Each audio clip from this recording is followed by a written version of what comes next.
Hi, my name is Jamie Lynch, and you are listening to Eating Habits, my podcast about everything restaurants. I will explore the human element of the hospitality business, and I'll talk to the who's who in restaurants, explore their stories, and hear what's on their minds in the ever-changing landscape of the food and beverage industry. What up, what up? This is Chef Greg Collier of Bayhaven Restaurant Group, Bayhaven Food and Wine Festival, and Leah and Luis. Super excited to be here, and you are listening to Eating Habits. Hello, listeners. This week's episode is dedicated to Chef Greg Collier's late sister and grandmother, Leah and Louise, two of the women that were so influential to him and the namesakes for his Charlotte restaurant. Chef Greg and I had a really easygoing conversation, and I hope you all enjoy. What's up, Greg? What's up, man? How you? I'm great. I'm glad to finally have you in the seat.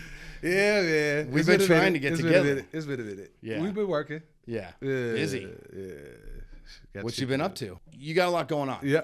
So why don't you set the scene of where you're at right now? The thing that's going on is Subrina and I, who's my wife and business partner, and for real, the founder of the Bayhaven Food and Wine Festival. I just was along for the ride, but we are expecting our first baby, a girl, Celia Monique Collier, in June of this year. Hell yeah. Crazy. Congratulations, Thank dude. you. I'm super. So we Thank touched on it shortly before we started recording, but man, I can see the glow and like the proud glow going on. Yeah, man. Like when we first opened the restaurant, Subrina is wiser than me. I was like, yeah, let's have a baby. She was like, well, not now, right? Yeah, I was like, no, let's have a baby. You want to get started? She was like 26. She was like, yeah, I still was, I'm 26. I was in my prime. Like, I need to be out here looking good and doing my thing. And I don't think she was, she just wasn't ready for it. And a lot of people, we went through the fertility process. So we had to do some different things, and it worked out. I don't think it could be more perfect. Yeah. From my perspective. We are opening Uptown Yoke back up in July this year. So it's kind of like, people are like, bro, you got a baby coming, and you open the Uptown Yoke, and we got the 4 concepts coming in Camp North End.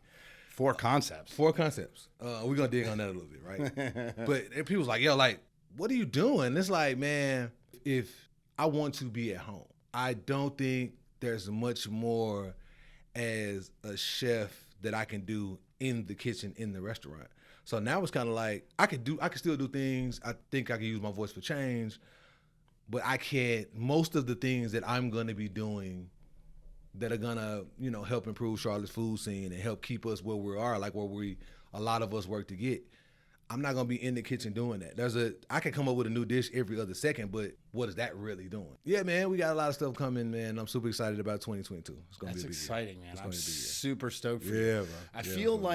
I feel like this has been a long time coming for you. Like you've been grinding since the Yoke. Yep, 2012. You guys moved to Charlotte in 2012 from, whether you were in Phoenix? So you moved from Phoenix. We were in Phoenix, and we moved to Charleston to be able to live close enough to drive back and forth to find jobs. Right. And when I was in Arizona, and in Arizona, well, like in every city, right, there's kind of a chef lineage. And I knew that, one, I wasn't necessarily going to do what was needed of me to get into that club, and also I just knew I had something to say. And looking back on it now, it wasn't realistic for somebody to say, hey, you've been a line cook, come run my 3-star, 4-star restaurant. It makes no sense. Yeah. But for me, I was like, yo, I got something to say. And I was even willing to take lesser jobs, making, at the time, $10 an hour. I was like, listen, I'll take this job and run your kitchen for $10 an hour because I have something to say. So we moved to Charlotte. Subrina felt like we were looking at a list, and at the time, Charlotte was #1 for economic mobility for African Americans. So it was like, bet, let's move to Charlotte. It's close enough to Raleigh. It's close enough to Charleston. My parents are in Memphis. It's 10 hours to drive here from Memphis versus 24 from Phoenix. My mom does not fly.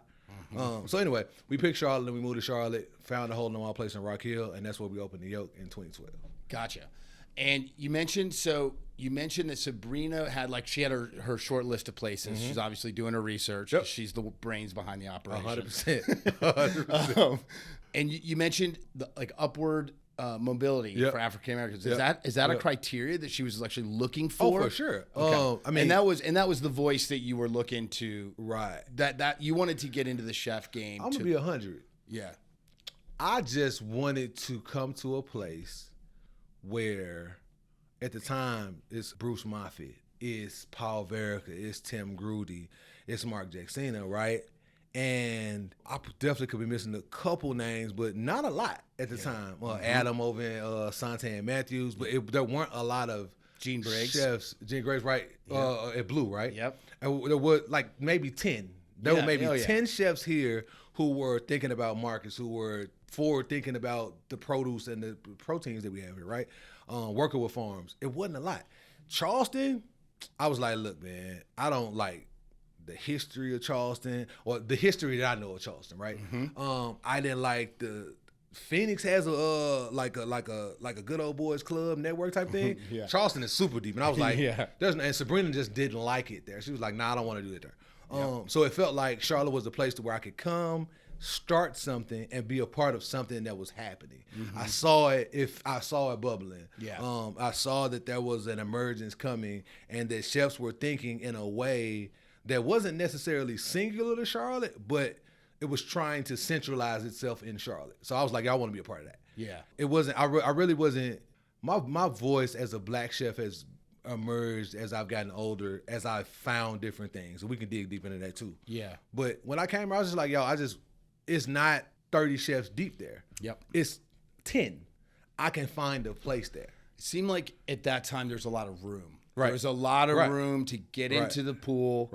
And there was space to be able to explore like whatever your angle was going to be, whatever your cooking voice was going to be. You got to find that.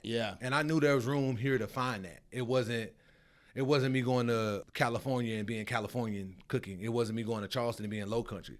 I knew here it was like Charlotte, it was steaks and banks. So like it wasn't, people were doing stuff, but there wasn't a voice. So I knew I could be a part of that story. Right on. So you guys moved into Charlotte 2012. You opened the Yolk out that was in Rock Hill, so was the original. We signed the lease for the Yolk February 28th. We signed the lease for our apartment March 1st, and we opened the Yolk March 21st in Rock Hill. So the Yolk, was that like established? Was it already going when you? So it was a. What was the story with that when you guys? It was like a barbecue spot or something. Which they didn't have a smoker. I'm not gonna dig too deep into what they had going on, but anyway, it wasn't. It was what it was. It was a hole in the wall, green carpet on the floor, green booths, and I was like, my intention was, I'm about to come and I'm about to cook this local food. I'm about to work with these farms and I'm about to get it in. And Subrina, again, as wise as she is, walked in and said, yeah, babe, we got to do breakfast. And I was like, shit, you're right. So not really defeated, because to backtrack, I had a job in Phoenix, right? A few jobs. I was working at this place at the Phoenician, right? Working at the resort, right? I'm loving it. I'm doing my thing. I'm working breakfast. I just kept seeing chefs come in and work breakfast for a month and then do lunch. And I was like, how these chefs keep beating me in this system? What's going on? What's happening? And I kept trying to find a way to get to lunch. And then I just kept trying to find a way to get out of there, because I was like, yo, this chef's not gonna let me move. He got it out for me or whatever. I didn't know what it was. It was a lot of thoughts that I had. But after talking to him, after leaving, he said, man, I'm gonna be honest with you, and I worked eggs, right? He said, man, when you find somebody who can cook eggs perfectly, you don't let them go. And I was like, it takes skill. I was like, what? It's eggs. For me, I didn't understand, nor did I appreciate it. And I did that for like 9 months, trying to leave, trying to go do something else. He was like, nah, like, you do this. And I was like, I'll work overnight. He was like, okay, cool. You can work overnight one day a week if you want to, but you working Saturday, Sunday. I got you on eggs. On this French top, you working eggs. And I did it, for one, I didn't recognize how important it was going to be in my future. And for two, I didn't understand that I had honed a skill that was extremely valuable to somebody who had been doing this in a long time. Fast forward the Yolk. Because most cooks, young cooks, can't cook eggs. They're not good at it because they're finicky. It takes a little finesse to cook eggs. It takes a lot for them not to be greasy, and for the pan not to stick, or not to be brown. Brown. Not to be crispy. Over easy and over medium for a lot of people is the same thing. Yeah. If you can cook eggs, you know that there's a difference. It might be subtle, but you know that there's a difference. Learning about how to work a saute pan, understanding carryover. Carryover in a steak, you got a lot of room on a steak, but for eggs, 5 seconds you're done. Yeah, like it goes from over easy over medium, and then it's like you just got gelled up. Put it up in the heat lamp. You can't hang. So Dunzo. It taught me a lot about timing, skills, timing, heat control, all that, temp control. Being like it was a French top, so the center is super hot, and I'm moving pans around. So it helped me become a really great cook, and I didn't know that that's what it was doing at the time. Yeah. Also, I never thought I was gonna open a breakfast restaurant. No. But as soon as I walked in, Subrina was like, "Yeah, we gotta do breakfast," and that for me was that was the start of trying to figure out how to introduce. I use this example all the time. My dad and my mom eat the same thing every time they come to any other restaurant. For at the Yoke, my pops was always wings and waffles and a side of scrambled eggs, scrambled soft. No matter what. Yeah. Accolades be damned. Yeah. I was like, yo, chef, your pops I'm da-da-da. All right, cool. Give me a 10-piece, 5 seasoned, 5 hot, and waffles. A lot of people don't know about the Green Book. The Green Book back in the day was a book that black people used to travel through the South, the North, to know, when I go to Charlotte, these restaurants will serve us. So because we couldn't necessarily, you might go from Charlotte to Raleigh to D.C. D.C. is 8 hours, so we would carry fried chicken or whatever and leave it up in the window. My pop still does that today. He gets his wings. He pops it on the glove box. Pop it in the hood, and he set out. And then every time, with the Yoke, he gets wings and waffles, he eats them, takes them home, eats them, and then before he go, he head out. Right before he head out, he say, yo, give me a 10-piece. And he get a 10-piece, half high, half seasoned. And so when I'm thinking about cooking, I can't necessarily think about foodies. I can't necessarily think about the people who are making the nominations or whatever. How do I get an older black couple to think about butternut squash?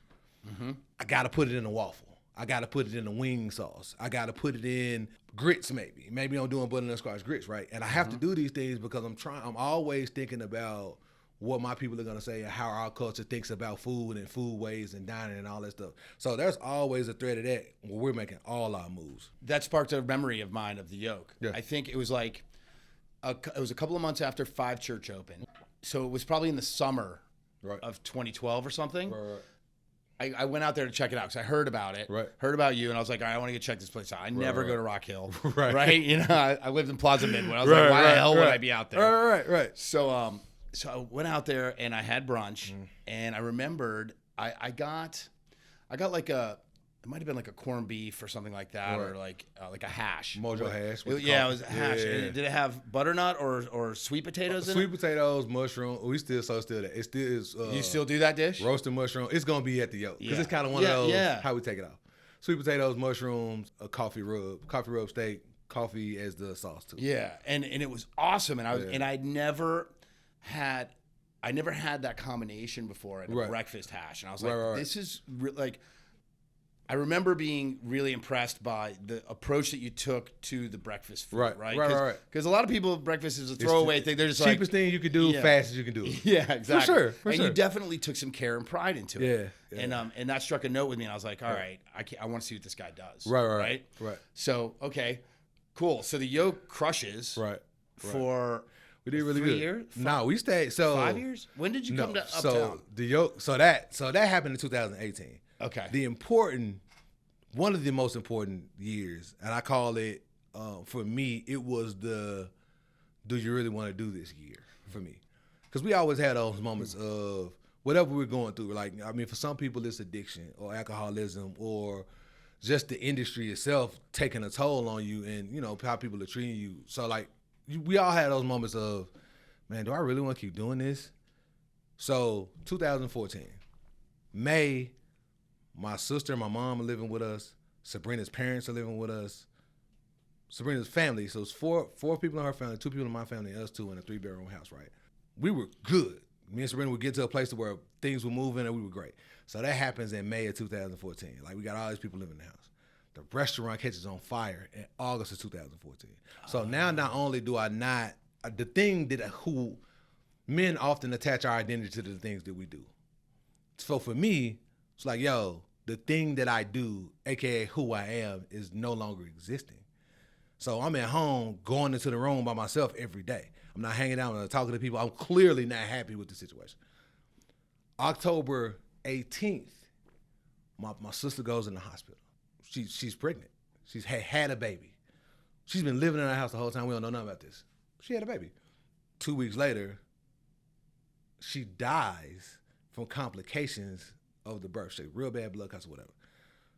Restaurant still closed. We're rebuilding the restaurant. So she dies November, not 2 weeks later. November 18th, she passes. We drive down to Tallahassee. We put her ashes into the ocean, drive back up. We open the yoke back up December 4th. Whoa. So I'm in the restaurant constantly. There's tears in my eyes. I make biscuits. She's the first person who ever made biscuits in the restaurant. So every time I'm making biscuits, I'm welled up the whole time. And it's just like I'm trying to figure out, yo, man, like, do I even want to do this? Because I don't know. Like, I just lost my baby sister, who I've always supposed to been the protector. Like, that's my little one. Like, I got to make sure she's straight, and she's gone, and I couldn't do nothing about it. Again, back to that control thing, that as chefs, as men, like, he's like, we got to make sure everything is where it needs to be, because that's our job. So I was fucked up, like, the whole year. 2015, like, there's pictures that I have of me drinking, or it's a lot of shit, bro. I was just looking at pictures like, damn, we had a Super Bowl party that year? And Subrina's like, yeah, babe, you don't remember that? No, 2015, I think I drank every single day of 2015 because I just didn't know how to deal with it and handle it. So I don't even understand what happened in 2015. So boom, 2014 was the year that was going to make or break me. And it did its damnedest to break me. Yeah. But again, like, for me, like, I married Subrina because I just fell in love with her, right? But I also knew she's Aries. She's extremely protective of us and our brand and everything that has anything to do with me. She's like, I'm bad with somebody messing with her. I'm physical, right? So if somebody does something to her, I'm 10,000, right? I'm quick, super active mode. But when somebody does something to me, though, man, look, like, sometimes I'm like, babe, hold on. I got it. You don't have to do it. And she's like super fiery. So she was in that mode the whole time, like protecting me in 2015. That was, my mom said, so on the beach, we put the ashes in the beach and I broke down. Like, all the energy and body left, like, I just had nothing. I was like, yo, if I'm doing this, what else am I supposed to be here for, right? And she caught me before I hit the ground. And my mom tells me that was the moment where she no longer questioned whether Subrina, like, she was like, okay, she the one. Yeah. Just like that. Like, yo, if she got him now. She's just like, we went back to the room, whatever, went back home, whatever. She was like, yo, this woman has my son now. I know he's good now. Yeah. And she recalls that as the moment where she was like, y'all gonna be fine. So, like, 2014 was a crazy year. Yeah. So, and all I like to say, boom, we opened at dawn, 2016. That wasn't a good situation to walk in the first place. Bad parking, bad location. It didn't work out. And that was like the little... And Ashley. Yep. Didn't work out. So we closed that up, boom, came back, and we really dug in. And then 2018, we got the opportunity to move from Rock Hill to the 7th Street Market. Yep. I knew, and I was also consulting at Loftus Cellar. Both of these things are super important. One, it was the first time I actually got to Charlotte. I'm a Patriots fan, so I got a chip on my shoulder, right? I always think somebody out to get me, no matter what. People could love me. For a long time, I was like fuck Charlotte chefs. I was like, I'm in Rock Hill. They don't fuck with me. They don't like me. I remember me and you, I'm thinking, oh, shit. Okay. Chris Coleman. Oh, okay. Yeah. Mark just said, oh, shit, okay. Like I need to get down there. I need to go. I was like, when I met these people, I was like, oh, shit. Like, okay. Like, they not. I was driving myself to be anti y'all, to create something in myself, to drive me to keep pushing. Then I started meeting people. The PCG is super important in this conversation, right? Yeah, we're gonna get to that because you play a big role in the PCG, right? Especially now. Too. So we'll get to that later. Yeah, we'll get let's navigate into that. That was super important. So boom, 2016 we closed, boom, we come back. 2018 we decided to move, and I decided to consult at Loftus Cellar. For me, it was. So did those happen at the same time? Same time. So in 2018, you guys September moved 2018. The yoke to 7th Street Station. Yep. And you started to consulting at Loftus Cellar. Okay. Both happened at the same time. I knew that we was gonna take like 3 months to get 7th Street straight. So in September we closed, started to move to 7th Street, and I knew I was like, yo, I got 3 months. Let me go get it in and do dinner because I need it again. I'm trying to prove a point. And we cooked food at Loftus Cellar that I don't think people had really. There wasn't, for me, I don't think the way I was cooking, how I was putting flavors together had been done that specific in Charlotte. So I think people were like, talk about that for a minute. What was your approach there that was different? When I cook, like we talked about it earlier, the context of the majority of my cooking, outside of one, I'm from Memphis, right? my flavor profile is based on Memphis barbecue and things I grew up eating in Memphis. It's always and your family's from Memphis too, right? 100%. Because all Subrina's family too. Yeah, and you're just real quick before we get into your cooking voice there, because that's the term I like to use because my cooking voice has been developing over years. Right.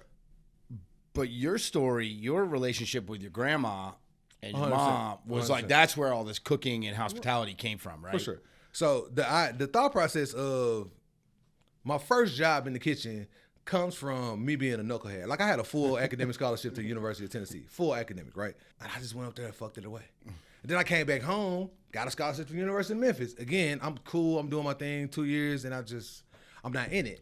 It wasn't the thing. Yeah. Was it school? Was it like you weren't into school? It wasn't cooking. Yeah. And I didn't know that it wasn't cooking at the time. I just knew it wasn't it. I don't know what it was. I just didn't feel right. Whatever, it's too easy. There's no challenge to it. There's no I'm just another person in class. I don't mean anything in this cog and this machine. Which oddly enough was the same reason why I got to a point in Arizona where I needed to go say something, because I felt like I wasn't there at the time. Greg Collier was replaceable. I could be any other young black chef in the kitchen, and I didn't mean anything. But anyway, family.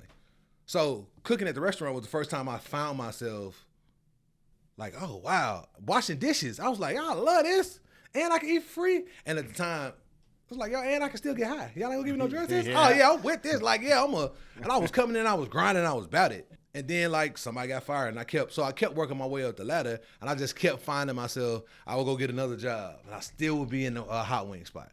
I got a second job, and I'm still trying to find 2 hours, 2 days a week, something to be in this kitchen working. And my girlfriend at the time was like, "Why are you doing this?" And she was, I'm not gonna talk about her. Anyway, so my girlfriend at the time was like, "Why are you doing this?" And for her to not be one who had really succinct things to say, I was like, I don't know why I'm doing this. And then I read a book and said, do what people know you for. So anyway, that's how I started cooking. But everybody in my family cooked. When I was younger, I was the one in the garden with my granny. I was the one in the kitchen with my granny. But they tell me this now, but I didn't. For black folks, cooking in kitchens for not black people is a sign of servitude and not something that they wanted me to do. And they never voiced this to me, but it's a collective consciousness. You ain't finna be working in no kitchens. That's not something that was seen at the time as important or valuable work. Yo, go be a doctor. Go play a sport. Go be an engineer. It was like, you got to do these things that we find value in that wasn't cooking. They didn't know that this could happen. Where we're at now, my dad doesn't talk a lot, but he tells everybody else, yo, man, my son is in this magazine. He's proud of you. Super proud. Yeah. But if I'd have told him I wanted to be a chef out of high school, he'd be like, for what? Yeah. He not hearing that because that we didn't understand the value of it. One of the reasons is because we didn't see ourselves in it at that high level. So it's like, how can you say you could do something if you don't have anybody that's doing it at a high level? It was like Marcus Samuelson, and that was it. And I had to find him. So my family's voices, my time with my granny, working in the hot wing spot, Memphis culture, all those things have informed me of who I am as a cook and who I am as a man too. Yeah. So at the Cellar, right? Yep, Loft and Cellar. Loft and Cellar. Is that kind of the basis of the cuisine that you started putting together? Or was it? I was trying to figure stuff out. Okay, so you were experimenting at that point. Yeah, I had never done dinner. Right. We done like dinners with people, Yeah. PCG dinners or whatever, but I had never focused my time or energy on dinner. Yeah. Like something for me, it was sorghum butter with cocoa biscuits, right? It's biscuits and butter. I had to think about very subtle ways to tell really important stories in a way that hadn't been told by a black voice yet. We had a lot of people cooking other food in Charlotte, but it was shrimp and grits. Well, not everybody, because I don't want to make the contributions of people who I think important not important. But a lot of people, shrimp and grits, scallop and grits. Oh, I'm not gonna do shrimp and grits, I'm gonna do scallop and grits, right? It was having a conversation about Southern food in a way. For one, it was all white chefs doing it, right? There had not been a black chef cooking Southern food that wasn't soul food. There's always been this segregation of Southern food versus soul food, right? So I think I was one of the first people who didn't run from it, Southern food in that way, but I also was trying to push it, trying to plate it a little different, trying to think about it a little different. we had a duck and dumplings dish. Was like the classic thing, duck and corn makes sense. So we just did cornmeal dumplings in the traditional French Parisian gnocchi style. We just used cornmeal and roasted corn, and we still did a really nice, beautiful pan-seared piece of duck on that.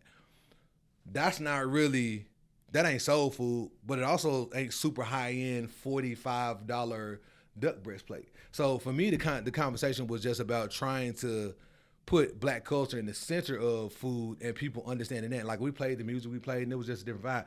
And the owner of Loftus Cellar is Jerry Mercer, right? It's a black dude. There ain't never been an executive chef and an owner in the middle of the downtown that was both black. So saying that was something that people had to start writing about, and it was important. I think people don't really give credence to that, like being the first to do something. Like people are like, oh yeah, oh, it happens all the time. For you, it might. Right. But that's because you don't understand what's going on with other people's cultures and other identities. So it's easy for you to say, oh, man, that's easy. That don't happen. Or that will happen, or whatever the case. I got to pick on you a little bit real quick. I love you. Do it. We had a conversation. I got thick skin. I know you. Everybody picks on me, so go for it. So we had a conversation at Haymaker, and we were all talking about investments and stuff like that. And you and William was kind of like, oh, man, it'll come. Bro, I'm the first person in Charlotte to ever been in the finals. Ain't nobody knocking on my door writing me no checks. Yeah. Because the truth is people haven't gotten comfortable with the idea of the black leading man in that way. I'm cool. I'm clean. Like I'm a human. Right. So I don't necessarily do everything perfect. Yeah. But it just hasn't happened because people aren't used to that idea. They're just not used to it. It's just I don't really know the reasons behind it. I don't know the anthropology behind it or whatever. I just know that if I was anybody else and I had got to here, bro, I'd have to be beating people away. Yep. Hey, everybody be knocking on my door. But anyway, I'm happy to be here and I'm happy to be in the space that I'm in and I'm happy to be the one that represents because I think it's super valuable for people to see me. Because now that people see me, you got Oscar and Coop, right? Now Oscar and Coop are not an anomaly. Now you got Brandon and Courtney who work with me. Now you got Kyle, who's the CDC over at Community Matters Cafe. Now you have people, Elijah Wan, who's running, I can't even think of the name, but it's a hotel in South Park. You got more people, Chad over at Haymaker, Jamie and Greg, and all the things that we done with Soul Food Sessions. And that happened in 2016 too. So 2018 was the year. A lot of stuff happened in 2018. We went on the Soul Food Sessions tour in 2018. So let's talk about Soul Food Sessions. Yeah. Okay, you're going fast. There's a lot going on here. It's a lot. And we need to dig back and get back into it. So here's the thing. We might have to do a second episode. I ain't got no problem with it. Yeah, because there's a lot of information to unpack about your story. For sure. And I think, I believe that you have been super influential in affording opportunities for a lot of these young black cooks who would not have maybe had that opportunity if you hadn't kind of beat a path to do it. Because a lot of what you did on your own with Subrina. Right. Like you guys kind of... And be clear, right? Like Subrina and Subrina never wanted to be the person. But I knew that I was becoming the person. And when Soul Food Sessions happened, she was the one who ran the front of the house. And I was like, babe, I know it's all about me and you want it to be all about the chefs. There are no black women in the hospitality industry in the front of the house who are the people that like, ain't nobody looking at Subrina. Subrina is a one of one in that way. And I'm like, yo, people need to hear from you. People need to hear your conversation. We need to get you out there. But anyway. So is she more comfortable with that now? She owns it now. Yeah, like now she's boss. Now it's because she's always been that energy for me. She Subrina gives me the confidence in myself. Like I'm a Leo, right? So I'm a little cocky. Yeah. But she gives me the confidence to go with that cocky. It's not just I'm the best and no work and no energy behind it. When I'm down myself, she like, bro, you know who you are. You know how much work you'll put in. And then also when I'm a little too high on myself, she's like, hey, yo, bro, you need to calm down. You just burnt grits up today. Or you just did so she's the one who gives me the energy and the power to move like how I move. I think that's super important too. Black couples, no, we're not having a lot of conversations about the couples running the industry. You got Joe and Katie Kendrick. Yep. And that's it, right? So for a long time, and they still are on the top of their game and killing it. You don't see no black couples doing this. You don't see the black family unit expressed in a way in the hospitality industry or in the industry. That's not something that we talk about, but we're going to dig into that later. But we should talk about it. Right. Let's talk about it right now. Because I think that's important. So what I was getting at was that right. you got, the two of you. Right. And I want to talk. I mean, there's so much to talk about. It's a lot. There's so much to talk about. We're going to do it up in the second episode. We got time. You are a large personality. You are For a sure. bold person. You sure. you have strong opinions. You're not afraid to tell people what's on your mind. For sure. That's that cockiness that you mentioned a minute ago. Right. Did you always have confidence behind that? Or you mentioned something about Subrina kind of being that driving force or that hammer for that. Is that like Subrina's the lightning rod. Okay.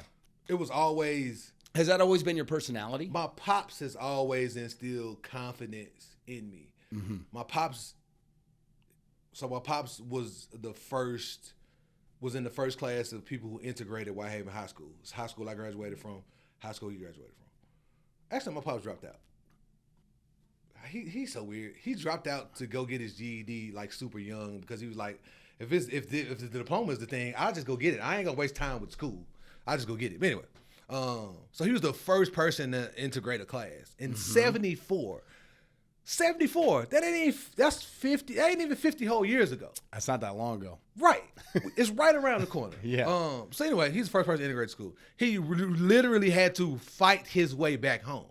That's not like a anecdotal, yo, look at what I had to go through. He was in karate. He took karate because, I mean, my pops says he's a bad man. I'm going to roll with him. My pop's a bad dude, right? And he had to fight his way from school to home. Literally, white dudes running down the street, throwing bricks at him, trying to fight him. He just dusted them.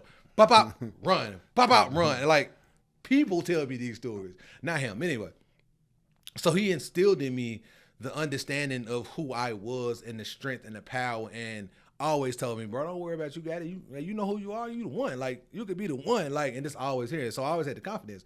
What Subrina did is, I think Subrina kind of connected me with that, you know, people talk about love as being that ethereal energy all the time, right? That makes you strong. But like Subrina connected me with otherworldliness, right? Like I actually believe in what you believe in is who you become. I believe that she connected me to the manifest. Like she really said, okay, I'm here already. I got you. And when we got together, everything got better for me. Like literally everything in my life that I was doing that was good got better. When I tell you, so we got together in 2009.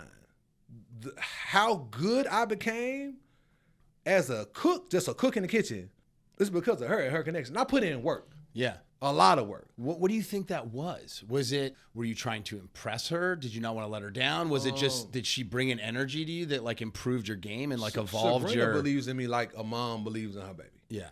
That belief, and my mom believes in me, but the belief that Subrina has in me, bro, it's crazy. It's crazy. She was the first person to tell me I got the, well, I don't know if she was the first person, but when she called me and told me about the NOM in 2018 or 2019 or whatever, she was like, I kind of cried a little bit because it's her for me. Like she's the one. She completes everything. She's the cherry on top. She's the better half and all that. Like all the cliche things we say. Yeah. Like she's really that for me. And we argue a lot, but I know she's coming from a place of love, so I can receive that, even if I can't receive it in a moment. So I mean, I genuinely think it's like when people say, man, when you have kids, your life's gonna change. You're gonna care so much. Like it's the first time you're a part of creation. Women bring in the creation.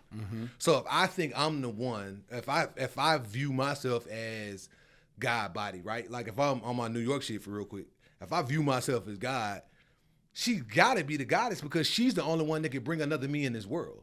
So my mom's that. So I have to look at her as a black woman and what I have to deal with as a black man. She gotta deal with worse.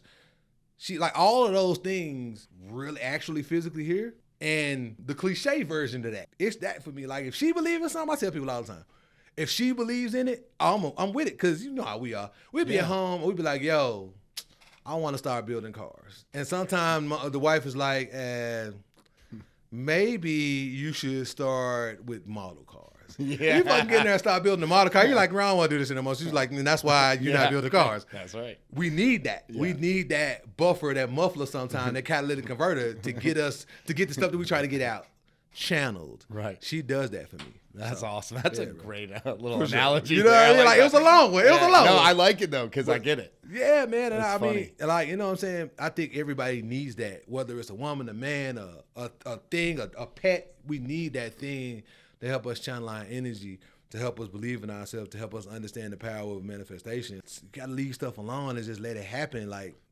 Subrina, she does that for me. And so she brought that. Did you have an idea of that power of manifestation before Subrina, or did she bring that? You kind of see what I also she's the lightning rod, right? Like, so when I moved to Arizona, and the reason why I moved to Arizona too from Memphis, because Memphis is what Memphis is, right? I needed to go to a place nothing like Memphis to find out who I actually was. Mm-hmm. As soon as I got out there, I'm on the internet and going down YouTube holes. I found out about The Secret. Once I found out about The Secret, I found out about different tools of manifestation. Not just believing in yourself. If you can believe, you can achieve. So many things that I heard my whole life was like, oh, this is what they mean. That shit is true though. Yeah. That shit is true. But you don't know that until it happens. Right. And going to Arizona was like being a culinary show was the first time it happens. I remember all the moments in my career where the switch hit. Mm-hmm. Like I remember being on the line and somebody called out and me having to work saute and garde manger and giggling with happiness about it. You're like, I'm on show. And this is my chance to show. And I'm like, ooh, and I'm like a kid in the candy store, so happy. And people are like, bro, you okay? Because we're dying. We're getting destroyed. Yeah. But I'm not. Yeah. I'm like, on it. I remember that. I remember being in the kitchen and we had an open kitchen and feeling eyes on me and thinking, y'all tripping, it's just the people. And looking up, and cooks in the kitchen were looking at me. Mm-hmm. I was like, "Oh shit! I just found the whistle." Yeah, I was like, I'm on level 3 right now, but I just found the whistle. I'm on like level 6, and I remember getting to it. You know what I mean? So I remember those moments, and all of those moments come after Subrina with me. Mm-hmm. So like, I put in the work, I put in the time, I put in the effort and energy, but none of those things happened pre her, and none of those things happened without her. So I had it. Yeah, it was there, but you needed to complete the. For sure. The circuit there. For sure. Like it was like perfect. I just didn't have the completion of the circuit. I just didn't have the lightning rod to spark. Yeah. I had the design and all that. Like I was the Frankenstein monster. You know what I mean? I was there. She sparked me up. And I could become the greatest thing I could possibly become. That's awesome. Yeah, bro. Well, I think the next level of greatness for you is going to be as a dad. That's about to happen. Bro, I'm going to tell you a wild thing about fatherhood, man, and I said I wanted a girl first. And when I found out we were pregnant, and because we went through the fertilization process, we knew what the eggs were before we knew she was pregnant. So we knew what the eggs were. And it's so crazy. So we're in the thing and the transfer happens. And the doc says, whoa. We're like, he was like, whoa, yeah, she shot in there. And I'm like, oh yeah. I know she's pregnant. Like the way the doc exclaimed about the transfer, he was like, "Whoa!" And then we showed. He's like, "I want to show y'all." Yeah, she just shot in there, huh? And we was like, "All right, cool." We found out that Subrina was pregnant the day of the Food and Wine Festival. Oh wow! The first day, and I'm in the car with my dad, and she's been telling me, "Don't tell nobody, don't tell nobody, don't tell nobody." So it happened. She get the news. The people say, we usually have to do some things, and the doctor waits. She said, "Yeah, your numbers are so off the charts right now. You're pregnant. Don't trip. You're There's pregnant. No false positive here. There's no. Yeah, you're pregnant. Like it's good. Like the nurse called. Like they didn't even need to go to the doctors all the channels. They was sure. Everybody was sure. And even that for me, like is a thing. Like even my baby is like, yo, I'm here. Yeah. Like not kind of here, not maybe here. It's like, yo, what's up? Let's do it. We about to do some things. So like for me. My grandparents were at a station and they did whatever they need to do on both sides of our family, right? And obviously they were around in the early 1920s, 1930s, right? My grandparents were. So they had to deal with things levels of racism that I couldn't even imagine. Like I couldn't imagine walking by a water fountain and they say whites only. How I'd be mad at stuff that's way smaller than that now. I couldn't imagine having to deal with that. So then my parents, my pops fighting to get home. I couldn't imagine walking home and having to fight a white dude to get home. To get home, Jamie. Like, I couldn't imagine that. So my grandparents went through what they went through, and my parents had to go through less. So the foundation my parents laid was based on what they had to go through. We've gone through what we've had to go through, but we didn't have to go through that. So now our foundation, what the level that we're going to be able to be on, our baby is about to start there. It is one of the reasons, that thought process is one of the reasons why I can't be quiet when I see things happening in the industry, when I feel like black chefs are not getting opportunities, the white chefs and other chefs are getting, right? I'm going to say something, and I'm not just going to not see something. I'm going to say, I'm Greg. At the time, I'm one-time Jamie nominated. I'm the easy one to pick. You could easily pick me to be in a dinner and say, look how diverse we are. I'm one of the best chefs in the city. What about the other guys? What about when we're not talking about the 10 to 20 best chefs in the city? What about the next 20 to 40? What do black chefs said in that conversation? What about the next 40 to 60? What do black chefs said in that conversation? That understanding of what my parents had to go through and we did soul food sessions, right? Me, Mike Ballin, Jamie Barnes, Greg Williams, Jamie Turner, and Subrina, right? The start of it. Then add Justin Hazelton and Dashawn as the mixologist, right? Adding all these people, seeing what we do. Like, we just started because we just wanted to cook together. Seeing young black chefs, yo, what is this? I'm like, yo, we just wanted to cook together because we had never cooked together. We was always the one black chef at the dinner. So cooking together was just like, yo, I just want to kick it with my people. It's kind of like you might go to New York and just like, yo, I just want to be with my New York folks, right? It feels different to be with people who share so many things with you. I had never been in a situation like that. So we do soul food sessions. You have that connection with them. You guys share that. Whatever that connection is, it's like, yo, it could be whatever. These are my people. So to be able to be in that room, in that space, and cook that dinner with my people, like, it was like, yo, I didn't even know this was supposed to feel like this. It felt great. For the first time, I was like, yo, this is different. And that's not to say the camaraderie with all kinds of different chefs wasn't amazing, but it just hadn't been this before. Right. Chefs reaching out to us and saying, man, what is this y'all doing? Like, black chefs like, yo, how do I get to be a part of this? I'm like, man, where y'all was at? Where y'all been at? And it's like, yo, I work here, I'm doing this, I'm doing that, I'm boom. So now, with soul food sessions, it becoming bigger and us add more chefs and finding more people and working with more people. It's like, yo. So did you find that there was a talent pool of black chefs or cooks or hospitality workers that were there hustling, trying to figure out what, like they were trying to do it? Right. Or do you feel like they kind of came out of the woodwork because of soul food sessions? Does that make sense? Do you see what I'm saying? No. I like to call it the Elvis Presley effect. Yeah. Elvis Presley was the representative of black music for white people to be able to palate it. He could dance, but so could Chuck like a Berry, white dude, and so could Little Richard. No, I ain't gonna take that from him. He had a little. I love his moves. Right. But it was Little Richard. It was Chuck Berry. It was a bunch of black people doing it. He was the representation of that. I feel like once for us, there had been such especially in Charlotte, especially in the South, look at Southern food and what white chefs could do, the Elvis Presley effect. When somebody come in and they start telling the story different, it's like Big Mama Thornton, Chuck Berry, what are we talking about? And I forgot the sister's name. The next episode, I'm going to have his name. But so many people responsible for rock and roll, right, got the credit late. The Beatles will tell you, man, like, our inspiration is all these black artists, but the media don't really care. They're going to talk about the Beatles, and they're going to talk about the black artists. I think that's what happened. You could not talk about black chefs when soul food sessions happened. Because it's like, oh, shit, let's talk about it now. Now it's, let's be in Charlotte Magazine, let's be in Charlotte Observer, let's be in all these things. And for a long time, it was just us. But what I think we recognized, and me and Subrina definitely recognized, was let's bring another chef. So now when they talking about soul food sessions, they got to talk about soul food sessions +1. And +2, and +3, and +4. Now we go to Charleston, and we go with Kevin Mitchell and BJ Dennis, who you got to talk about Sean Brock in Charleston. You have to, right?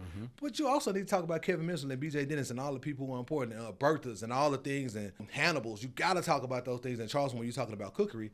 But until you got to talk about it, it's easy not to talk about it because people like seeing, like, I used to fuck with y'all all the time. Like, people like seeing the tattoo chefs on the covers of magazines. Sure. It's like, oh, yeah, man, look, we got another one. We got another one. But now they don't because everybody's all tattooed, like, because it's the norm, right? Now it gets, at first it's cool, but at some point it goes from being cool to being copied. And once it's being copied, it's got to be replaced. Right. Soul food sessions made it to where You couldn't just replace it.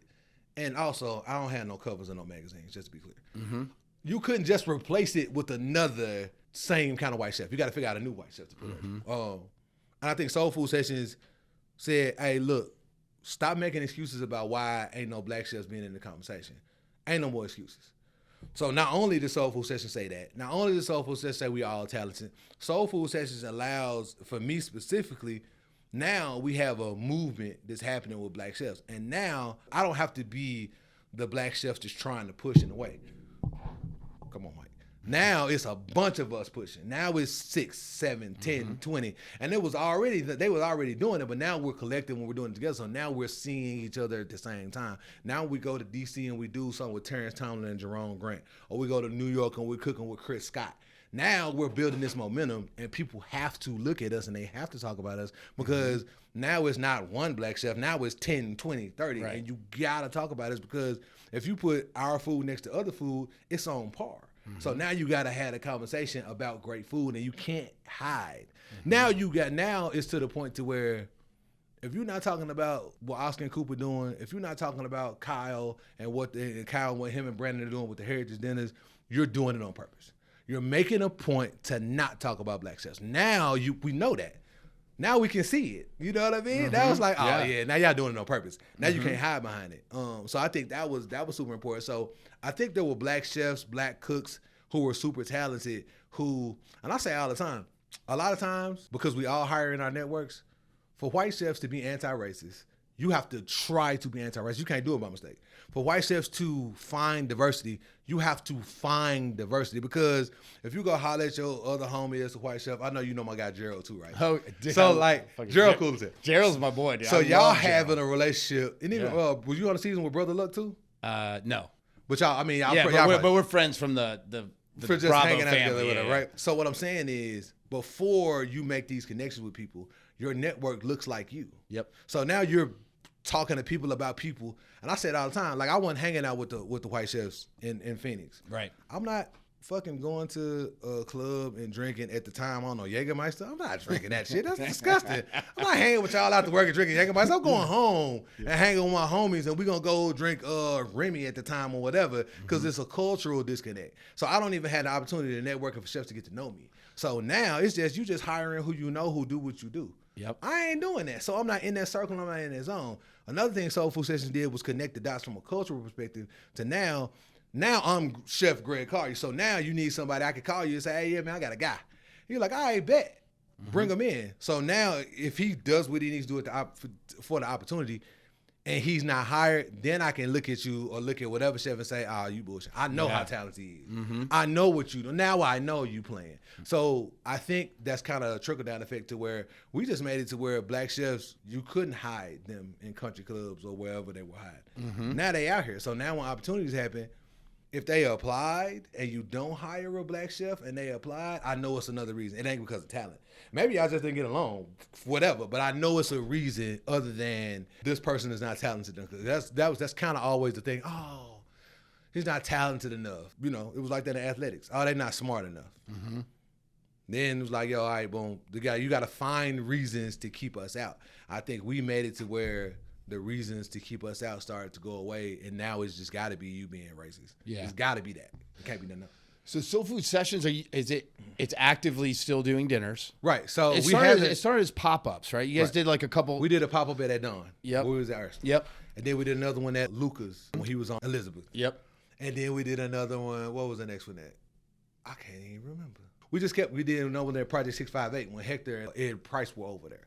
We just kept doing dinners and kept growing and kept getting bigger and kept including more black chefs. And then in 2018 is when Coca-Cola Consolidated. It was like, we love what y'all doing. We appreciate the message. We want to be a part of it. And they actually put money behind us, that took us on tour, and they allowed us to actually give scholarships to African-American students in these places. That's awesome.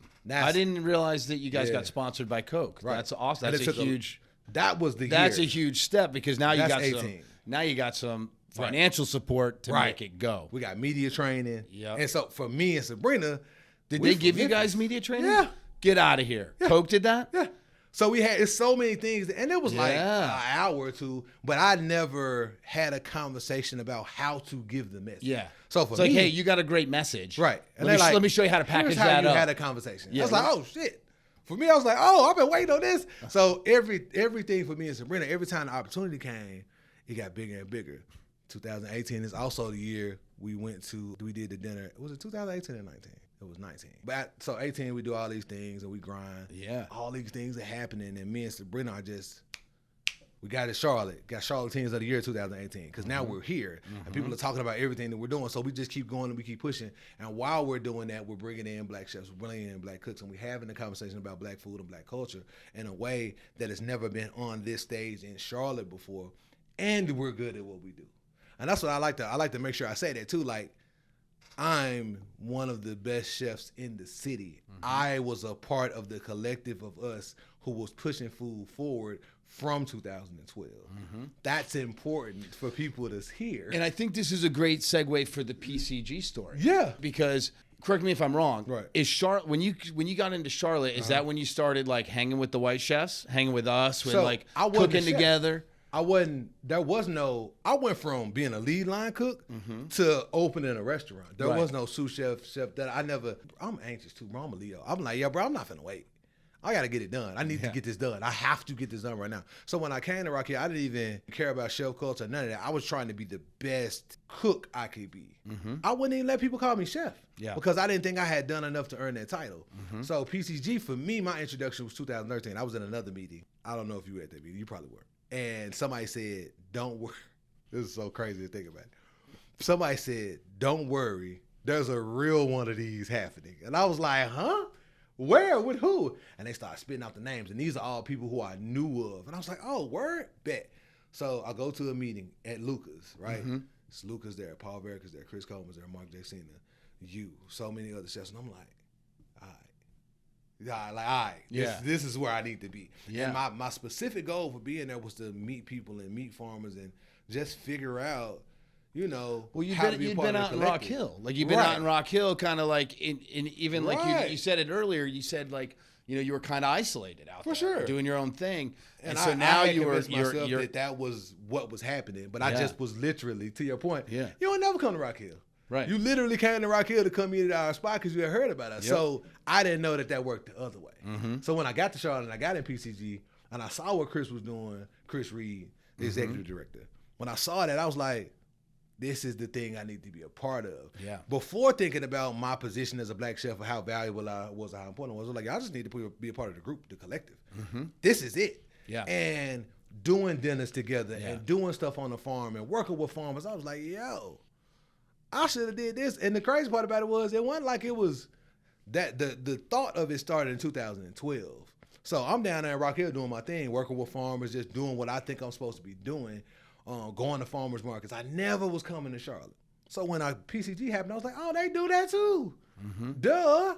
This is where the culture came from. This is how it started. So being a part of that group, being a part of that collective helped me establish, I think, my position on my spot as one of the up and coming chefs in Charlotte. Yeah.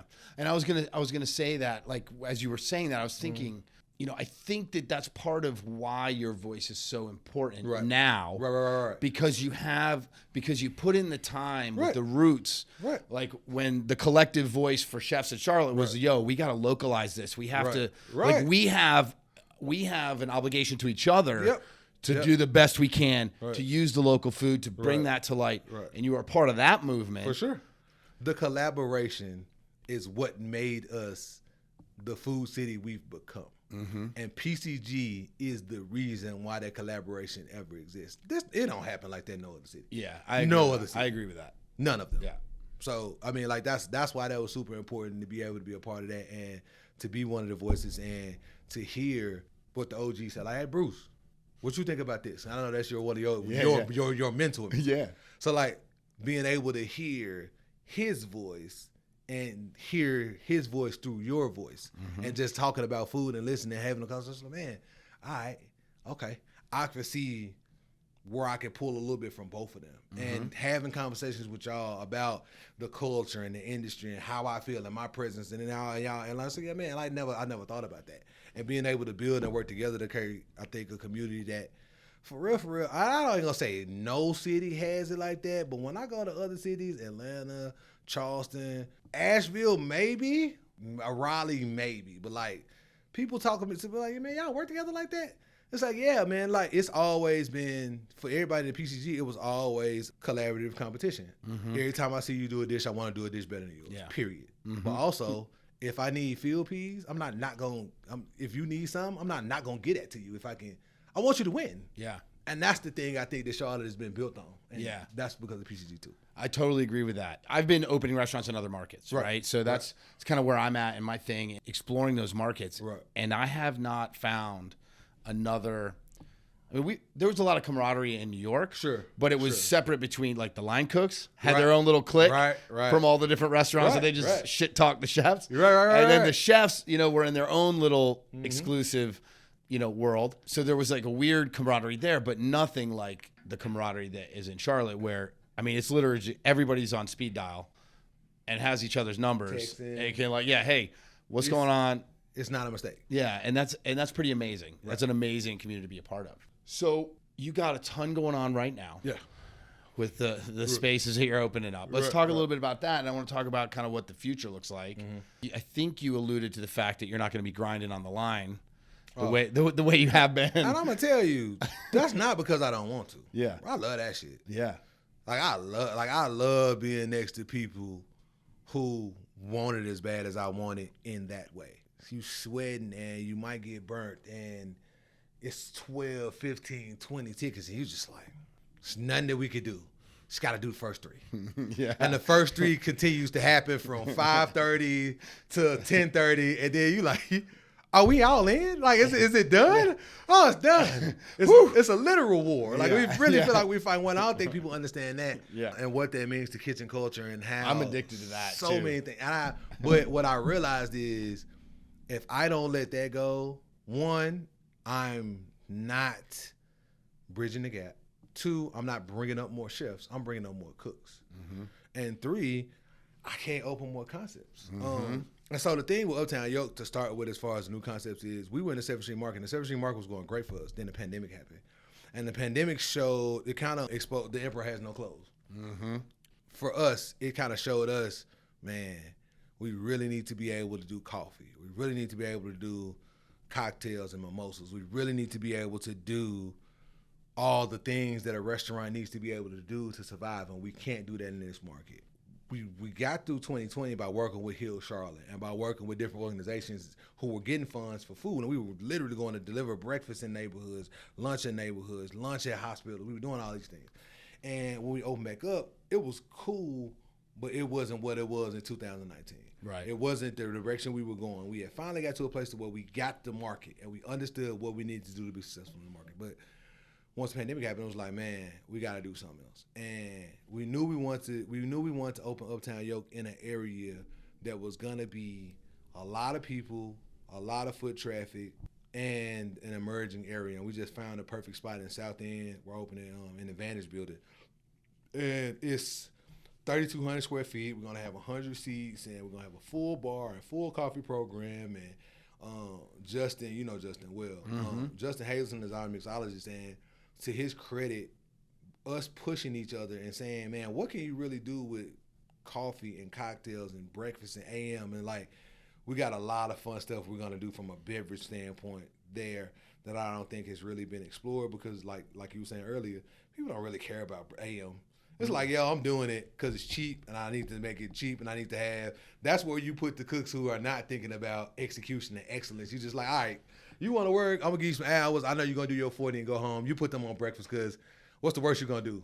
Burn bacon? Yeah. You know, you ain't going to burn a filet. Yeah. You're not over-rendering pieces of foie over and over and over and over. Costing us all this. Yeah. It's not the best piece of fish I got. It's shrimp. Like, you good. You got it. If you messed it up, cool. And I don't want you to mess that up. And I think that's the thing that we did different. It was like, yo, you got to care as much about this as you cared about those steaks and everything else. Everybody got to be on board. So to be able to have a space to where this is the first time we've done it in Charlotte in this way at the space that we're in now. Now we get to really push, and I'm super excited about bringing back like the classics. Yeah. But I'm also super excited about trying to think about what we can do and how we can look at dining from an AM standpoint the same way we look at PM dining. When is that going to happen? We're looking at July, end of July. Okay. Construction started 2 or 3 weeks ago. You know, lead times on stuff is crazy. It's whack. We're right thinking now, it's going to take 4 months to get everything in. So 4 or 5 months is the goal of the timeline. You know, we got a great crew working with Redline on the design and Fairwood on the build out. So we're feeling good about the process and the progress over there. I know that there's going to be a lot. I mean, I think, and tell me if I'm wrong, but I feel like you had a cult following for the yoke, right? Yeah, like definitely in Rock. Like people definitely in Rock Hill. Yeah. Did you have that here in Charlotte or not so much? I don't think people had properly acclimated to the change. Mm-hmm. And I think it took a year to recreate and start to begin to create that following again, and then the pandemic. Yeah, and then it just wiped all that. Right. So like workout. from January to January, we were trying to figure it out. And then like right in February, staffing wise, we figured everything out. I was like, bet, we got it. Yeah. And then boom, hit the fan, and it dropped off. What are you looking at for hours for that? You gonna do 7 days? You gonna do 6 days to start? Close Tuesday and Wednesday. I'm not sure which day. Okay. 8 to 3, I think is what we're gonna do. Maybe 8 to 4. Me and Subrina really got to think about how valuable, 3 to 5 is dead time in restaurant world, right? We got to figure out how valuable that time is for us as a brunch restaurant and whether we can create that midday idea. Like, who is that for? Is that is the late breakfast for cooks going into work? Is the late breakfast for people leaving the office? Like, who is that for? So once we kind of figure out that market segmentation that 3 to 5 makes sense for and how much it's going to cost us to do, we'll decide how long we stay open. But right now it's 8 to 3, 6 days a week. Cool. And you're going to do the same brunch menu? Yeah, like day? We got 80% of that will be classics, and then 20% of that will be seasonal, working with local farmers, inspiration, what's new, what we haven't tried, and same thing with the beverage menu. Like we'll have there'll be a Bloody Mary. Yeah. And we'll have a Bloody Mary mix, and we want to get to a place where we can work with a farm and say, this is how much Bloody Mary mix we need. This is how many pounds of tomatoes we're going to need. And we just going to can a shit ton of Bloody Mary mix and just have it ready to go for the year. That's the goal with that. But then, we're going to wake up and we're going to say, yo, man, somebody has pawpaws. We doing something with pawpaws for as long as we got pawpaws. And then when they're done, they're done. Same thing with squash and looking at root vegetables and stuff. So we're going to do that. But that's going to be 20%. Because what I know with breakfast is people love chicken and waffles. Mm-hmm. People don't want you to do 98 different versions of chicken and waffles. They want a really good waffle and a really good piece of chicken. And that's it. Stop fucking around. Yeah. You don't need a whole section for it. Do the chicken and do the waffles. Make the chicken good, make the waffle good, and whatever syrup you do, that's the syrup you need to do. Yeah. And we're going to do that. People like our pancakes. We're going to do that. You just brought up the Mojo hash earlier. Yep. People like it. We're going to do it. Yep. Now, there'll be different things that we play around with, but we're going to bring back the classics and some of the stuff we had in Rock Hill. And if you come down, you bring your friends down from New York 1 month, and you come down and bring some friends back from Florida another month, you'll be able to get some of those staples. And you'll also be able to get some seasonal stuff. So I think it's going to be a real dope blend. Cool. Of that. I'm looking forward to that. Yeah. Now that I've been sober for years, I actually get up early. Congratulations. Thank you. That's major. It's pretty awesome. Yeah. But I'm up early. So by the time, 9 p.m. start or 9 a.m. starts, I've already finished half of my to-do list. Yeah. So I'm all about that morning. Let's get in. My meal in. Yeah, get my meal in. The corner. Get there at 7. Get you some coffee. Yes, get you some sir. food. Yes, bang sir. some stuff out. And man, as we get older, I ain't gonna speak for everybody, but as I get older, I more and more want to get up in the morning and work out and meditate and do all these things that are important to my day. And if I'm waking up at 9. I'm like, man, the sun's been out for 2-3 hours. I ain't really been getting at it. I just automatically feel like, man, 3 o'clock hit, the day's over. Yep. But if I get up at 7, wake up, do my thing, grind, go work out. By the time 9 o'clock gets to your point, man, I got half of my list done at 9. So doing breakfast is going to get me back in that mode of getting up in the morning, cranking it out, locking in. I think for me, it was the whole, you reach a point in your career, especially in the hospitality business, because it is a grind and it'll chew you up. Right. You mentioned kind of the ups and downs and stuff, where you need to have some personal time. Yep. You have to look out for yourself eventually, because what we do so much is for other people. Right. Hospitality's taking care of others, not yourself. Right.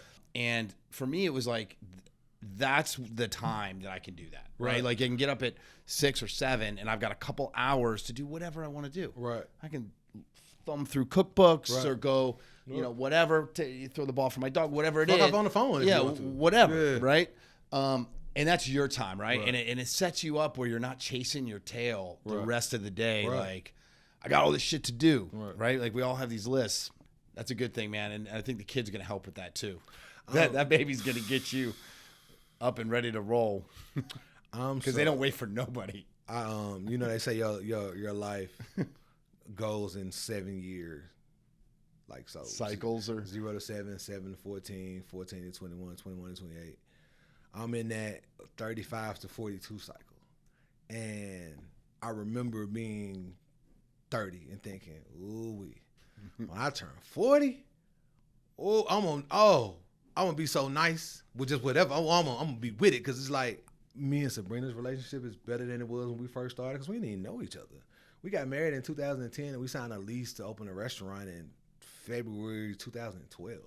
We hadn't even got to know each other yet. We just got to a point to where we had really stopped arguing all the time. And then we did the thing that's going to make us argue the most. You front of the house, I'm back of the house. That was the craziest thing ever. But like now I'm in this space to where I can be the older one. I can be the OG. I can be the mentor. I can be Unc. Man, somebody called me Unc the other day. I was like, bro, how old are you?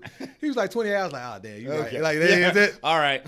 I am Unc to you. My bad. But I'm really excited about being able to embrace that. And to be having a kid at this stage is kind of perfect, because I'm really about to embrace being a mentor, being a parent, someone who's giving wisdom, and still someone who reaches out to my mentors, Todd Richards, Dwayne Nutter, Joe Randall, like one of our triple OGs, right, Black Chefs.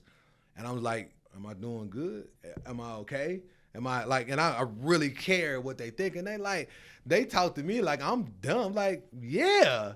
Do you know what you're doing? Like, I had somebody reach out to me and said, man, I'm proud of you, what you're doing in the South. And I was like, yo, I'm from the South. So for me, what I think about the South is not what everybody else think about the South, because I'm from here. Mm-hmm. He was like, no, you're doing what you're doing in the South. And I'm like, I guess he's from New York. Been in New York or Philly his whole life. 70. He was like, nah, bro, you in the South. You're not in Philly. You're not in Detroit. You're not in Chicago. You're not in L.A. You're not in these places that have always been progressive and always had these so many people that some of the people have to be forward thinking and progressive. Bro, you in the South. You below the Mason-Dixon line. So I'm like, oh, shit. I guess I am doing pretty good. Yeah. So, like, that's having those mentors both ways is super dope. Yeah. Sounds like you're pretty comfortable with where you're at, ready to do whatever comes next, you know? Yeah, for sure. Whatever it is. What's that look like for you? What's next? Like, so obviously Yoke is like on the burner right now. That's coming for real quick. The 4 concepts in Camp North End. Yep. So we have a great partnership with Camp North End. Camp North End was the first, we talked about investing earlier. They were the first people to put their money where their mouth was. Before I was Chef Greg, right? Mm-hmm. I was just Greg at Uptown Yoke at the time. Well, and we had a really good reputation, and we had a nom or whatever, and they got the food and they were really happy. They was like, yo, this food is great. But I hadn't become who I am now. And they bet on us. And they bet big. And they won big. Like, we made Camp North End look good. And Camp North End. Leah and Louise? Right, Leah and Louise, yeah. So Camp North End giving us that space in the space that we felt like was where we needed to be too. Like, North End is a historically African-American neighborhood that's part of having a conversation about gentrification, having a conversation about how Black people need to show up for developers, and developers need to put money into us. And like, yo, look, give me some money and let me do my thing and watch what I do. So they was like, okay, because it's an unknown quantity. And now it was like, now it's like, let's do this again. And that's a credit to ADCO and Camp North End believing in us and giving us the space to do what we needed to do. And we bring back these accolades for Charlotte, for Camp North End, for the North End community. And we was like, yo, we want to do 4. And they was like, all right. Like, we had, I don't know what it was on podcast, maybe Charlotte Business Journal. I said, like I just told you, ain't nobody beating on my door to give me $1 million after all the stuff we've done. Ain't nobody like, man, we want to open up all these restaurants with you, right? We got some investors, but they're smaller investors, the people who really have to go get money to give us money. They ain't got $2 million in the bank. They could throw me $500,000. But anyway, so we made this podcast, and they reached out. They was like, so what do you want to do? And I shot down a list of, I got 10 concepts I want to do. And they was like, all right, what would it take to do those 4? And I said, it would take this. They said, okay, cool. made it happen. We got a 6,000 square foot space. 2,000 square foot is going to be our seafood restaurant. 1,500 is going to be our speakeasy, and the rest of it is going to be split into 2 QSR concepts. One being a chicken shack. The chicken shack is off the so everybody's menu changed when pandemic happened, right? Mm-hmm. We went from fine Southern food to chicken sandwiches, and I was like, I'm doing what they expect me to do, right? But again, like we're working eggs, right? Yep. We were selling like 500 chicken sandwiches a week, and I was like, damn. Well, at that point, you had to though too, right? Because you're not thinking about. Well, I'm not thinking about that. Like I'm thinking, man, I'm about to get it. I'm about to show out. It's in my mind. I'm like, we got a stage.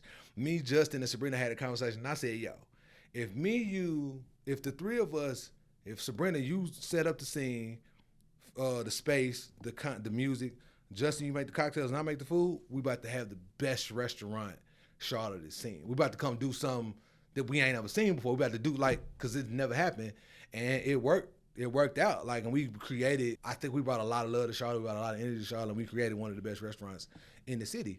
That was what Leah Louise was, and Camp North End was the partners in that. So now thinking about this, the question was, what else do we need to do? Mm-hmm. So I was like, man, I want to do a seafood restaurant in a way that is, we're always thinking about our culture, our food ways, our history, our heritage, but also we're thinking about creating spaces where we really just dig into what we're doing. We want to do great food. I ain't done that with seafood. And also, I want to partner with another Black chef and say, all right, you don't have to do Southern food or soul food. Get it in. Let's do this together. Let's get it in. Let's boogie. Let's create the best restaurant we can create. And seafood is the core. All the things important in culture and everything else. Yeah. So let's talk about that concept a little bit. Yeah. So it's. Do you want to talk about the concept? No, for sure. Okay. So it's Passage Seafood. Okay. Passage is the passage of time, the passage from young to old to young. We were very conscious, and Subrina and I thought about the middle passage being the slave routes to the Americas, right? And not to bastardize that at all, but thinking about I wouldn't be here if it wasn't for that. Mm-hmm. So all the negative, we've learned to try to look at things that are definitely bad and negative and try to figure out how we can use those negative things to empower ourselves culturally. Mm-hmm. Even moving back to the South was that. I went to Arizona, I'm leaving the South. They're not going to make me cook soul food or Southern food. And I went out there and I saw Mexican chefs cooking Mexican food. And I was like, that's it. I'm missing that. I'm missing home. I'm missing me looking at my roots and my heritage and cooking from there. So Passage is going to be that, but it's going to be, like Lee and Louise, we consider it casual fine dining, right? You ain't got to come in there in a jacket, but the food is going to be great. The service is going to be great. The cocktails are great. The wine list is great. We're going to do the same thing at Passage. And then that's next to the Speakeasy, which is the Abyss. Sabrina thought of all these names, by the way. I'm creative. But she has, again, I'm telling you, she's connected to that thing that we can't quite touch or feel. Anyway, she was like, all right, but we're going to do Passage Seafood, and we're going to need to do the Abyss.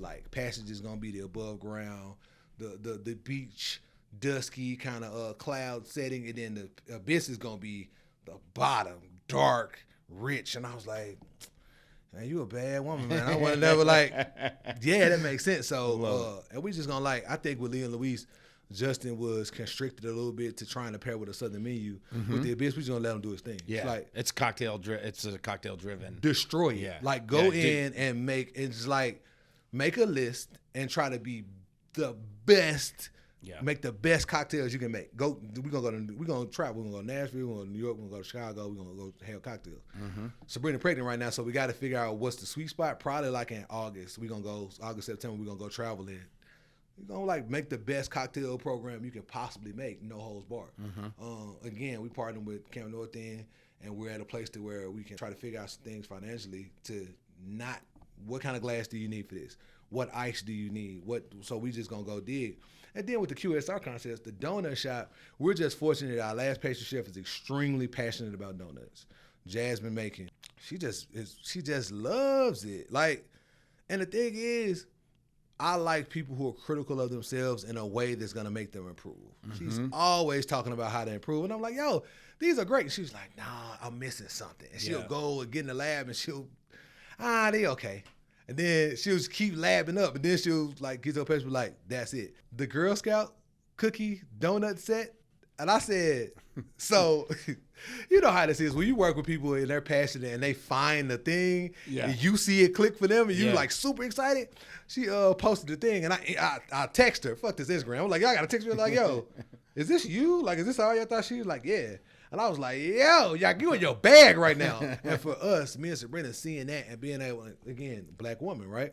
Being able to put people in position to where she's gonna have her first donut shop. And we just, for us, that's partnership. It's like, that's our teammate. It's like, yo, you do your thing. And if I can help you do that because I have a name or a reputation and we have a brand awareness that people want to be a part of, do your thing. And like I said, the chicken sack is just, yo, it's a chicken sandwich. It's like the chicken sandwich sold so much. They want it. And we took it away and people was like, yo, why y'all taking it away? Like, we really had some punishing us for and some reviews. Like, people was like, I've seen so much about this chicken sandwich and it wasn't here when I came. It was like, yo, it's a fucking chicken sandwich, but not for them. So we kind of felt like instead of just making it a side piece, we're going to look at chicken and chicken salad, chicken sandwich, chicken fat. We're going to try to figure out ways to use every single product that the chicken produces. And I don't know how deep we getting. Like, I mean, we're thinking about doing chicken feet stew, like just like every piece of the chicken that we can use and really pay homage to the chicken.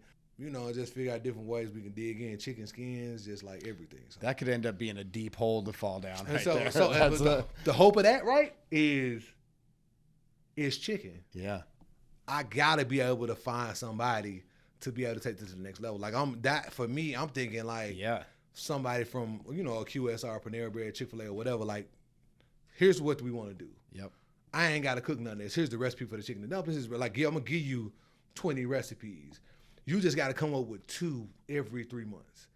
Go get it and do your thing and grow. This could be in an airport. This could be in a stadium. This could be in all these places. Right. Scalable. You can put it. It's super scalable. You can put it wherever. You can put it wherever. Hands off of it. Like, it's chicken. It's chicken centric.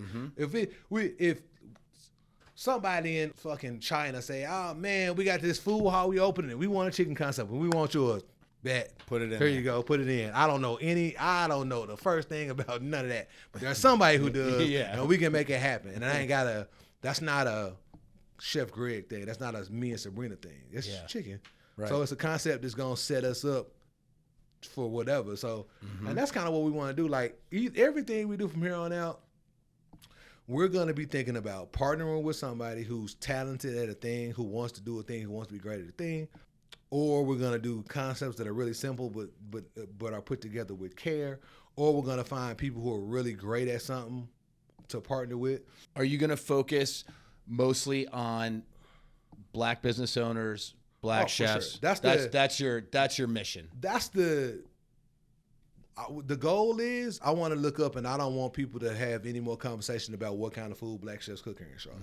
Because it's still a thing. Also, what kind of food you cook? Like, and I don't trip about it now. People still call it soul food, modern soul food, contemporary soul food. It's like, why y'all call it soul food? If I was white chef, y'all wouldn't say it. Yeah.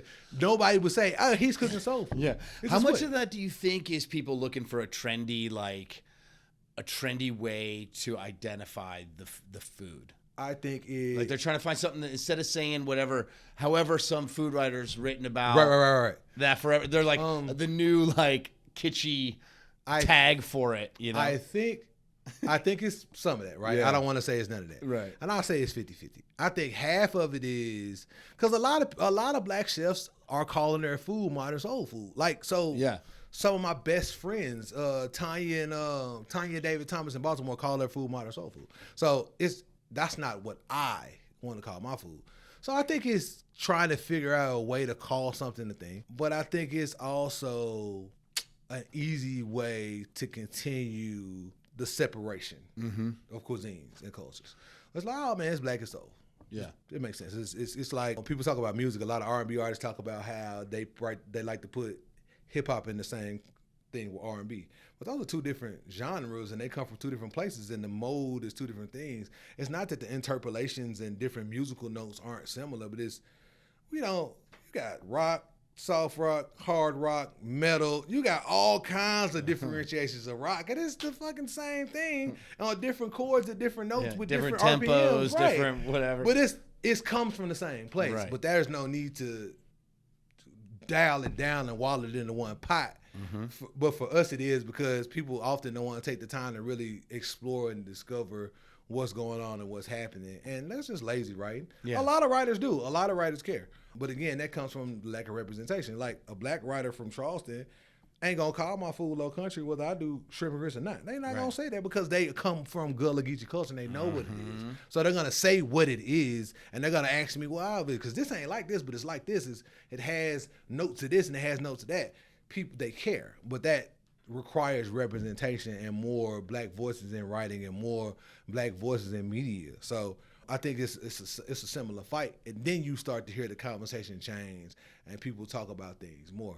I mean, like so the next 7-year phase, 42 is the phase. So from now to 42, family, all those things, right? We're gonna continue trying to find partners and spaces and ways to open concepts, whether it's buy buildings or do management contracts, or we're gonna do everything we can to kind of continue to expand our brand and make sure we uplift our community and put our community in places where you have to see us, you have to work with us, you have to build with us. And while we're on stage, we keep building a bigger stage. We're not trying to get on stage and push everybody off stage. We just keep building the bigger stage and keep bringing our people on stage. That's we gonna keep doing that, right? The next phase of my life is teaching. I really want to see how much Subrina and I can do with a 15-year-old kid in high school who sees a celebrity chef on TV or whatever, and he wants to be that, or she wants to be that. How much info and game can we give them before they get to culinary school? So then when they walk into culinary school, they understand professionalism, they understand heritage, they understand what farm to table really means. They understand all these things that you don't really learn until you get into a restaurant. So now when they get to culinary school, they're already on commis chef level in culinary school. So now culinary school is about learning about the basics and trying to figure out how to do things. So when they go to a restaurant, they know all the basics, all the basics. They know all the sauce making. They understand all these things, but they also know who they are. So they not walking in trying to figure out, how can I be like this chef, and this chef ain't nothing like me. They know who they are. So you could be in the kitchen and cook French food, or you could be in the kitchen and cook Italian food. You just know how to cook. So you know how to prepare these things. So you already start off at a place to where you walk in the door, one of the best cooks in the kitchen. So now it's really just about how long you want to be at a place to learn the thing. Like you put your year, 2 years, 3 years in, because it's about you and because you're trying to learn Italian food, or you're trying to learn French, or you're trying to learn whatever. It's not about trying to play the politics and try to play the game to get to a place. Because if you do what you need to do and you work through this program from 15 to 25, 10 years in the game, I got a spot for you. Because at this point, we got 40 restaurants. And they're maybe not Lee and Louise or Passages, but we got 15 chicken shacks. So we got 3 or 4 donut shops, and we got a bakery, and we got a coffee shop, and we got a distillery and a winery. And we keep just building these things to where we don't have to ask to be a part of it, which gets us to the festival. The festival was because we've been to Charleston, we've been to Atlanta, we've been to all these festivals, we've been to Euphoria, and black chefs are there, but not nearly in the demographic alignment of the place. 10 chefs in Atlanta? What? Look at the festivals now, this year, after we did our festival. Look at them. The representation is way better because you can't fake it now. Now you can't say, well, I don't know where the black chefs are. We found 60. You mean to tell me with all the resources and information you got, you can't find 10 more? Come on now, stop lying. Subrina wanted to do the festival because this is Bayhaven. Yeah, Bayhaven Food and Wine Festival. Yeah, you got to say it. It's happening again, October 19th to the 23rd of this year. Got it. We're going to announce ticket sales and everything, but it's happening again. We want people to be ready. Do you guys have a website for that? Yeah. It's, I'm going to put a link in the show notes for this so people can go check it out. BayhavenFoodandWine.com. But so Subrina wanted to do the festival. So, and we both are like this. And I think Sabrina's not really a planner. But because I'm kind of super, we got to do these things to get to this place, she was like, all right, if you notice, one year we had soul food sessions and there was 12 chefs and we did like tasting style. Next year we had soul food sessions. We had like 7 chefs outside under tents, and we did an event. We just kept doing that to kind of see what, she was like, I want to see what small festival style looks like. The last time we did that, we did outside tents, and we also had a dinner going on in Leah and Louise and tents outside of Leah and Louise. So we were always building to this idea of festival focusing on Black culinarians and hospitality professionals. And when she decided, I was like, you sure? She was like, yeah, I'm sure. Like, stop asking me. I was like, babe, I love you. Whatever you need me to do, I'm going to do. But are you sure you want to plan like this? She was like, yeah.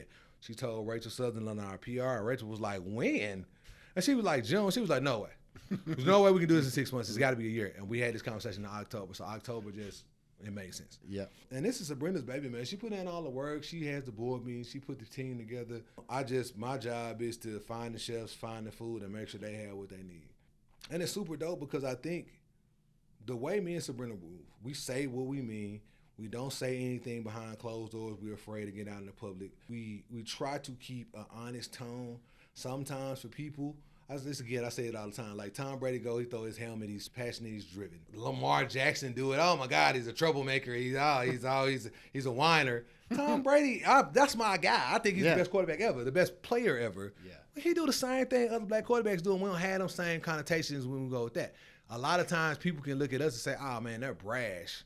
They're arrogant. No, we're not. We just passionate and we love it, and we're not gonna not say things that need to be said, because if we don't say them, everybody else won't say them, and people won't hear it because, oh man, I can't say it because I work for this company. I can't say it because it's too many hoops you gotta jump through. We can say how we feel and call it a day, because we've become that voice, because we've become the ones who say how things are, how we feel about them. We, doing that festival was that, like, there's a lot of people who could have put together a festival, a Black Chef Festival. It made sense for us to do it. Yep. Because we built enough relationships to where I could say, hey, Matt Rayford, come holler at me. I bet. Ty Richards, come holler at me. I bet I'm bringing the crew. Keith Rose, come holler at me. Rick Moore, come holler at me. Chris Scott, come holler at me. We can call people because we built these relationships with people over the 10 years we've been in the industry, and they'll say, all right, bet. And so what you need, I got you. And now there can be no conversation about a lack of diversity, because if you don't have diversity in the thing that you're doing, you're literally doing it on purpose because you're not trying and it's not important. Look at the festivals this year and the talent that's represented this year versus in 18 and 19. Mm-hmm. You could say, oh, it's because there's an alternative. Yeah. Now you know that there's a place the Black chefs can go to be represented. And it's not a side note, it's not a mistake, it's the whole conversation.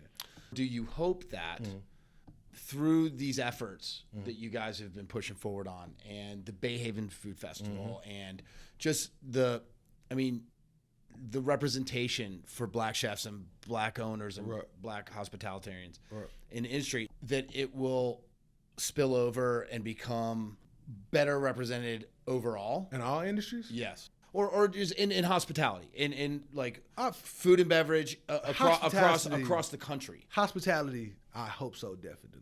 Subrina and I have always been very honest and upfront about how we feel and how we think.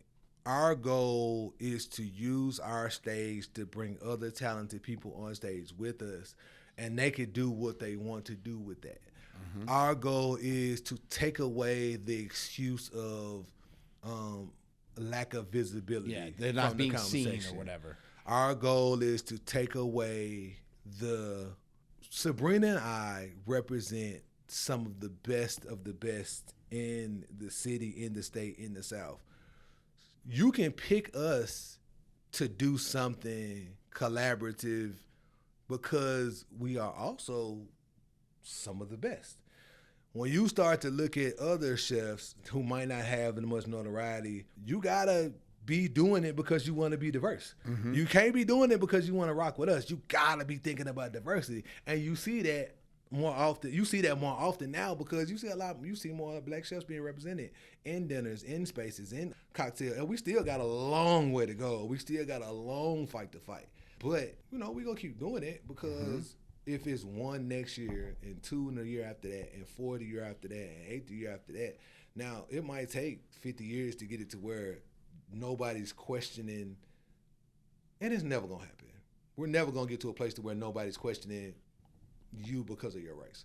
It's never gonna happen. It can't happen in America. America was built for white people to win and everybody else to lose if it meant white people was winning. It's just what it is, right? Because that's a whole nother podcast. Sure, and again, I'm not an anthropologist or a historian. Yeah. There are people who do this for a living who do this, who understand it. Yeah. But I'm saying that to say the only way that don't happen is if we destroy America. And that ain't gonna happen. So it's cool, whatever. That's too, I ain't getting into it. Yeah. But our goal is for people not to say, hey, are you doing black this? Are you doing black wines as a sommelier? Are you doing, as a winemaker, are you cooking sweeter? Are you making sweeter wines? Because that's what black people like. No, I'm making the best wine I can make. I'm cooking the best food I can cook. I like Asian food. I lived in Laos for 6 months. I love Laotian food, so I'm gonna cook that through my heritage. Like, our goal is to see that. And, you know, our mission statement for Bayhaven Restaurant Group is building or economic empowerment and community building through the hospitality industry. That's the goal. Mm-hmm. I want to teach. I really want to teach. But, I mean, me being me, I want my own culinary school. Mm-hmm. I want it. Is that something you really want to do? You want to open a culinary school? And I don't want Johnson and Wills. Yeah. What I want is a program where we know how it is. We went to culinary school. Mm-hmm. In culinary school, you learn some stuff. But, boy, that first day on the job, you learn maybe as much as you learned the first year of culinary school. Yeah. I want to build a culinary school where there's time where we can just talk about education and learn, but there's also time spent doing the thing that you're going to be doing to make you improve. Mm-hmm. You can go to a butchery class and break down a pig. Mm-hmm. But you know how you get good at breaking down hogs? Breaking down hogs. That's right. We want to, for one, buy a building. We want to build a place where people can come in at 15, 16, 17, 18 as part of a curriculum and learn and grow and really become hospitality professionals, because we know that one of the biggest issues of 2020 is how the hospitality industry treated its employees. Mm-hmm. We know that. We know that the pay scale is a problem. We know that, sexism is a problem. We know that racism is a problem. We know that that was the thing. But now what the problem is, we lost a bunch of people. Some people are trying to improve the standards in the restaurant industry. Some people are not. Some people are losing as employers to try to make their employees better. Some people are not. But we ain't even got enough people to build forward trying to do the right thing, focusing on doing the right thing. So I'm thinking, well, we need to recreate the hospitality pool, and we need to build it in a way to where we understand that we're not trying to get people to work for cheap money anymore. We got to start building the new leaders early so that when they get out and they're 25 and they're 26, they understand these things are not okay. Mm-hmm. So we have to build that culture, and the only way you build that culture is by building that culture. You can't. I can't be in the restaurant now. Like, when I go in and talk to the chefs now, they was like, yo, man, this is what's going on. Such said this. And I'm like, did you think about this, though? I'm like, yep. Nah, I ain't even think about that. My bad. And I was like, nah, it's cool. Like, but you got to start thinking about these things. And I'm getting them at 30, 32, mm-hmm. 25, after they've been in the industry and dealt with all these traumatic things for such a long time. Mm-hmm. I'm getting them after. If I can get them before when they first start cooking, that's part of the culture. And when they open restaurants, whether it's with me or not, that's normalized. The change is hard. It's sure. Teaching a new way to somebody who doesn't have prejudices or preconceived notions or whatever is a lot easier than changing all that stuff. Get them early. I mean, are you concerned about the labor pool with your current projects that you have going on? Are you concerned that it's going to be tough to staff up, that you're going to get good people, or do you feel pretty confident in your networks and stuff that you're in a good shape and that people are going to? One of our side goals is to create a place where specifically Black culinarians feel like if I go there, that's going to be my best opportunity to thrive and get to the next place. That's one of the goals.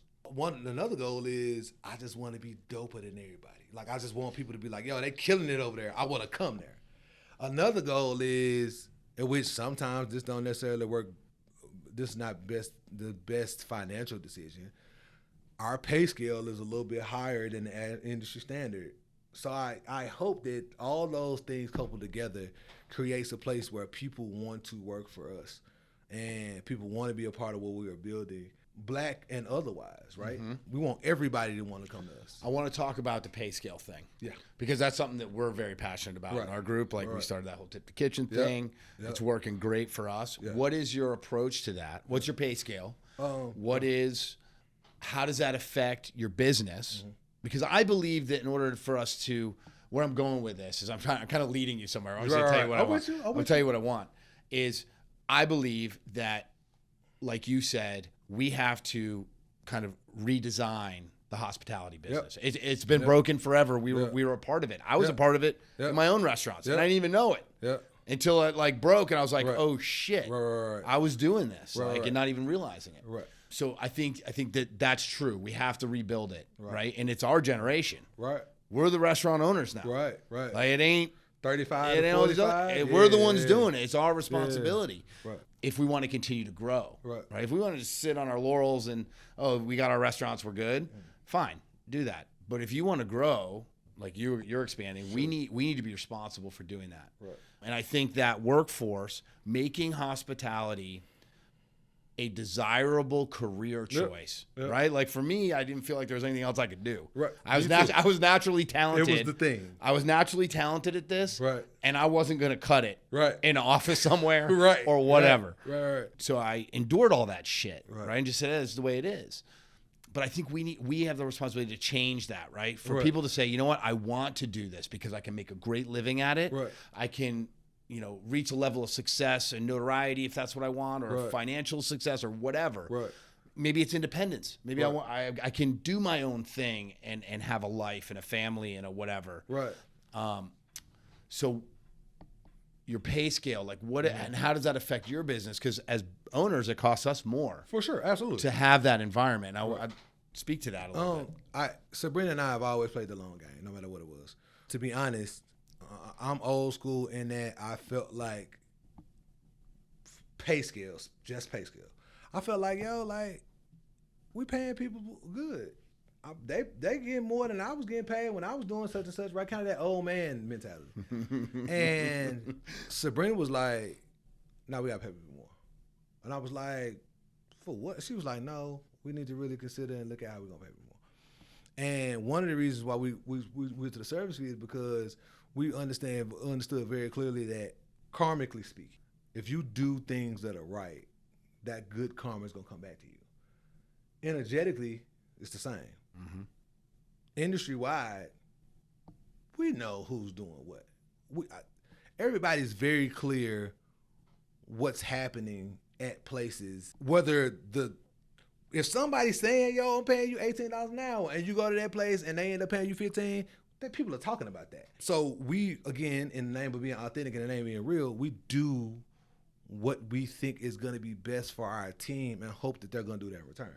That don't always pan out, but I think at a long run, we shoot 20 shots, we at like 60% field goal percentage. That's great. That's amazing, right? That's really good. That's super high.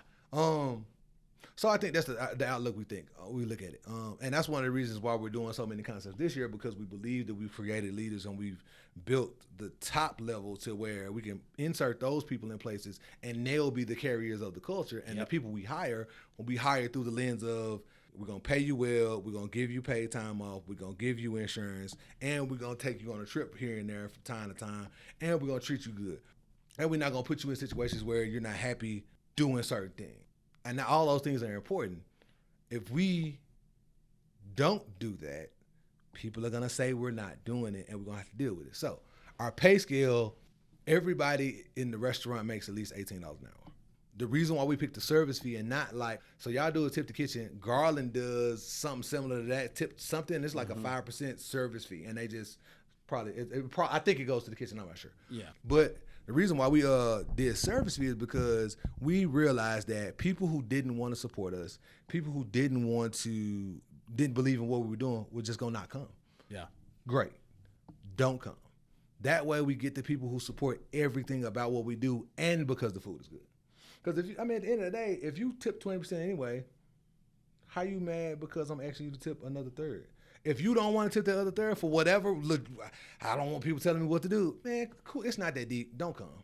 Like, we want people to want to be in our restaurant and want to support us and do all those things. One, because we cook good food, and two, because we're good employees and we're good people. All those things matter, and we want people to want to be a part of what we're doing from every single level because of that. And if people are turned off by that, I mean, I don't know what to tell you. It's kind of like, if people, I'm going to say what I'm going to say about black chefs in the community. I'm going to say what I would say about how I feel about Charlotte. I'm going to say what I'm going to say about how I feel about my wife. Disrespect my wife if you want to.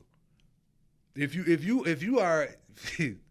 feel that strongly about what you think you need to say or do or whatever with my wife, and now my daughter coming, all right.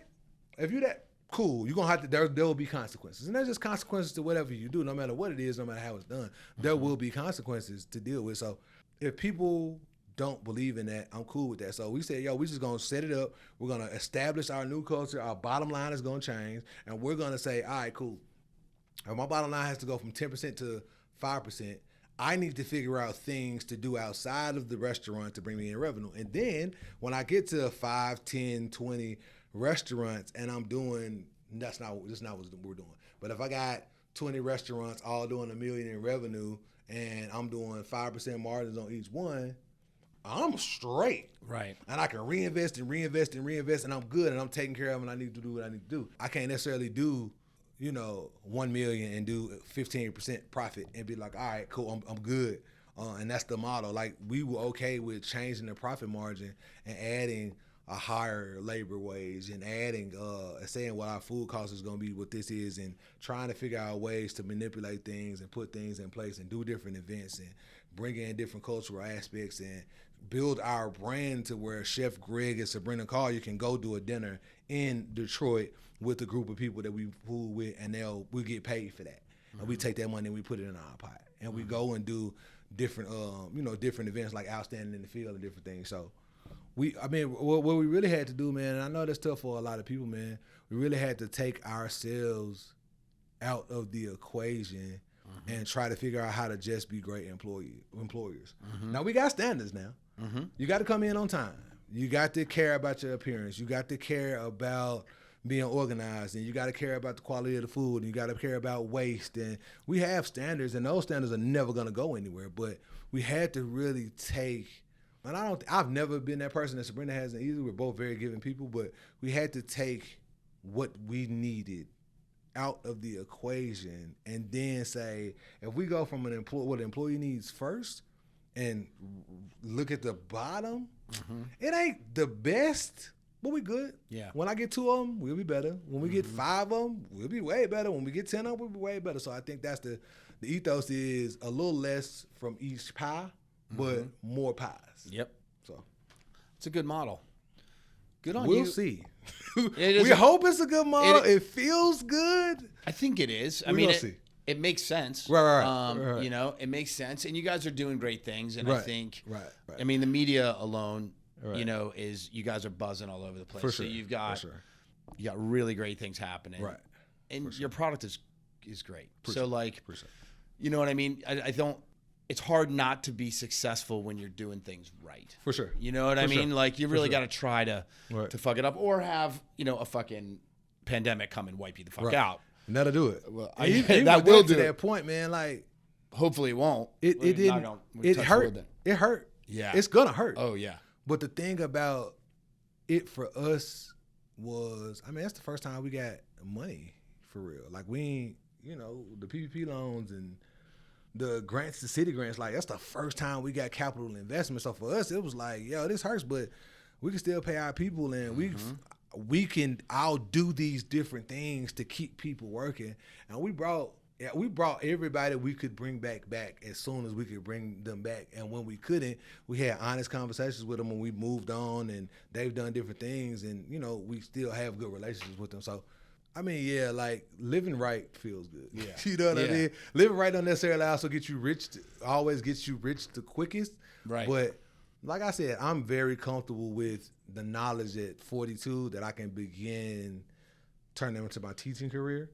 And then when I'm 60, I could go buy me a farm like Is it Adam Passard who has the farm in France and does the vegetables? I think it's Passard, right? Yeah, it's Passard.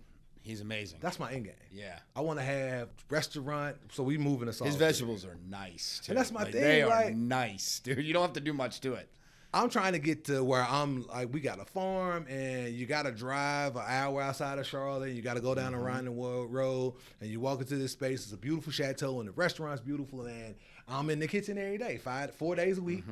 I got a great crew. I got a great team. And I get to walk to the restaurant from my house through the farm. And that's what I do. Well, let me know when you get to that because I'm passionate about that too. Yeah. You know, I had my farm and I lost it because of COVID. Word. That's why I was going to ask you about that. That's why I closed it because, you know, we were selling the vegetables to the restaurants and to afford the amount of land that we had. Right. Now, we lived on the property too, so we had a big mortgage there. Right. But, you know, with all the restaurants being closed, and, you know, I don't have savings, dude. Right. Like, I've got restaurants and, like, this is what I do. Right. I don't have, like, a chunk of, like, I'm not Scrooge McDuck over in here. the bank. Yeah. There ain't no pot of gold or nothing. We'll never figure that out. Well, I ain't going to say we'll never figure that out. It takes cooks a long time. Like, because at heart, I just want to cook. Yeah. You know what I mean? And so, like, the farm for me was about learning more about the food I was cooking. Yeah. Like, it was that connection to, like, and like learning a new craft or whatever. Right. But anyways, the pandemic, dude, people were buying up property. That became like, I was like, okay, babe, I told my fiance, I was like, we got to sell this. And like, because I don't know what's going to happen. Right. Like, we're going to have to reopen these restaurants. We're going to have to do all this stuff. And we don't have no money. Right. What we going to do? What are we going to do? Yeah. So we sold it. So when you get to that farm part of things, let me know because I desperately want to be a part of something like that. We're already, for one, we are working our way to move to Salisbury. Salisbury is close enough to where I'm a 35-minute drive from Camp North End. South End is maybe 5 more minutes. Yeah. I imagine that as we expand, we're either gonna start to go to other cities to think about things. So regardless.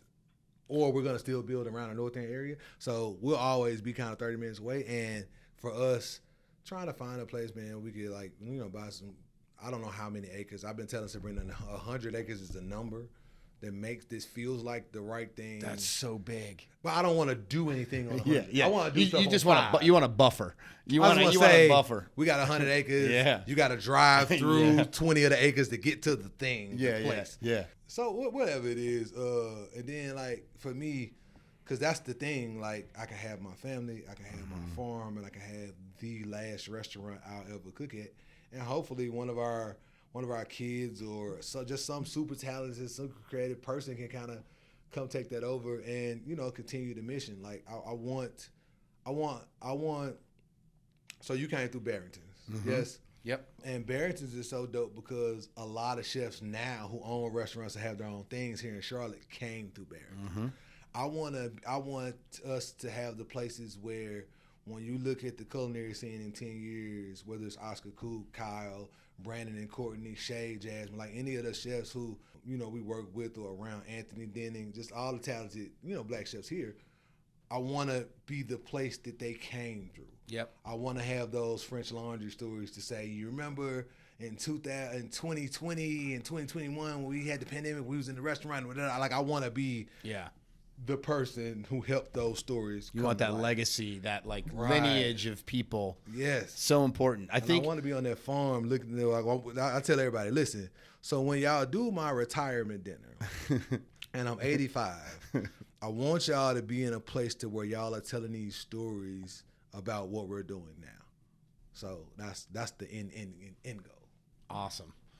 Well, dude, we've been chatting for a long time. We're creeping on 2 hours now. Jesus Christ. Well, I know. I tried to keep these at an hour, but we were rolling so good, I just let it go. Well, listen, I want an invite to that dinner, 85-year-old retirement dinner. If I'm still kicking, I wanna go to that. I told Subrina I'm gonna stop officially cooking at 80. And I'll allow myself, it's crazy to say this, I'll allow myself to kick the bucket when I see my great-grandkids on the land running around the restaurant that we've built near our house. And I'd be like, all right, I'm going to just go ahead. Yeah, baby, go get that extra stock of ayahuasca that we've been saving up. Give me it all. Like and I'm going to lay in the bed and I'm going to leave on a trip. Yeah. You know what I mean? And I'll be done after this. I love it. Thanks for taking the time, buddy. Ain't no problem, bro. I appreciate you having me. We're doing this again. Yeah, man. This is fun. Now we got to do another one of these. Yeah, we're going to do another one. I don't think we just scratched the surface. Yeah, bro. I think there's more conversation.